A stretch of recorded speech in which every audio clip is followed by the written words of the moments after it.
د بی بی عائشہ صدیقی شان آب مونږ ته کم علم کم فهم او ناقص اب سو بیان کی بی بی عائشہ صدیقی رضی اللہ تعالی عنہا تا الله ډیر لوی کمالات ورکړي. یو ورځ د مدینه منوره خلک رااله، ډیر زیات تنگ شو، باران نو شوه، کات راغله او هغه علاقې که څوک تلي هغې به کتلي چې هغه خو صحرایي علاقې دي، شینکۍ پکې نشته ډېر، او بیا چې باران هم نه کېږي نو بیا خو ډېره ګرانه شي. خلک راله بی بی عائشې صدیقې رضی الله تعالی عنها ته او شکایت یې وکړو، ویې مور بی بی دا دومره موده وشوه باران نه دی شوی، کات راغلی دی، نه غله شته، هېڅ هم نشته، فصلونه ځمکې هم دا دی ټولې وچې شوې. نو وایي څه طریقه راله وښیه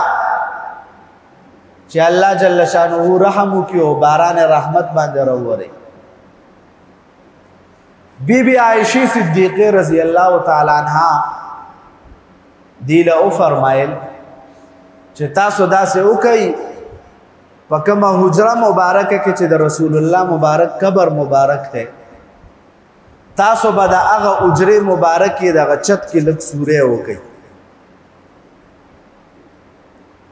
دومره سورې به وکئ چې د دننه نه بهر اسمان ښکاري، او دغه سورې به د قبر مبارک د پاسه د چت کومه حصه چې ده په دغه ځای کې وکړي. دغه خلک راله د حجرې مبارک چت کې سورې وکړو د قبر د پاسه، چې څنګه سورې وکړو دغه سورې کېدو سره الله جل شانه فوراً باران رحمت شوی او دومره باران الله وکړو، او د هغه باران د برکت الله جل شانه په دغه کال باندې دومره میوه او دومره فصل را زرغون کو چې دومره فصل او میوه په تیرو شوو کلونو کې نه وشو. یعنی یو په ډبل الله اهل مدینه او ته فصل انتظام وکړو. او دا کوم ګنبد مبارک چې دی دا شین په دې کې وګورئ یو طرف له داسې کړکۍ غونته ده، کله چې داسې سخت حالات راشي نو دغه کړکۍ کولاوه شي، دا هم هغه سوری دی، د هغه سوري د پاسه ګنبد جوړ دی، او بیا دغه ګنبد کې چې دا کومه کړکۍ ده تاسو ګنبد تصویر کې راواړوئ او وګورئ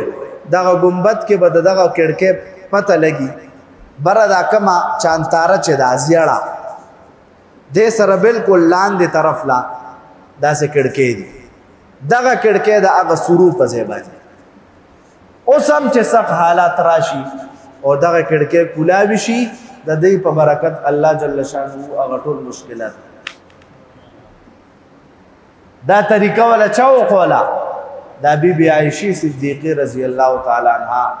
دا صاحب د مشکات په مشکات جلد ثانی کې دا واقعه بیان کړی. نو الله جل شانه دې دغه حضراتو په نقش قدم مونږ روان کی او دی چې دنیا کې څنګه زندگی تیر کړې ده د هغه سي زندگی تیرولو یا الله مونږ ټول له توفیق را نصیب کړي. اخره کې بدرې خبره عرض کوم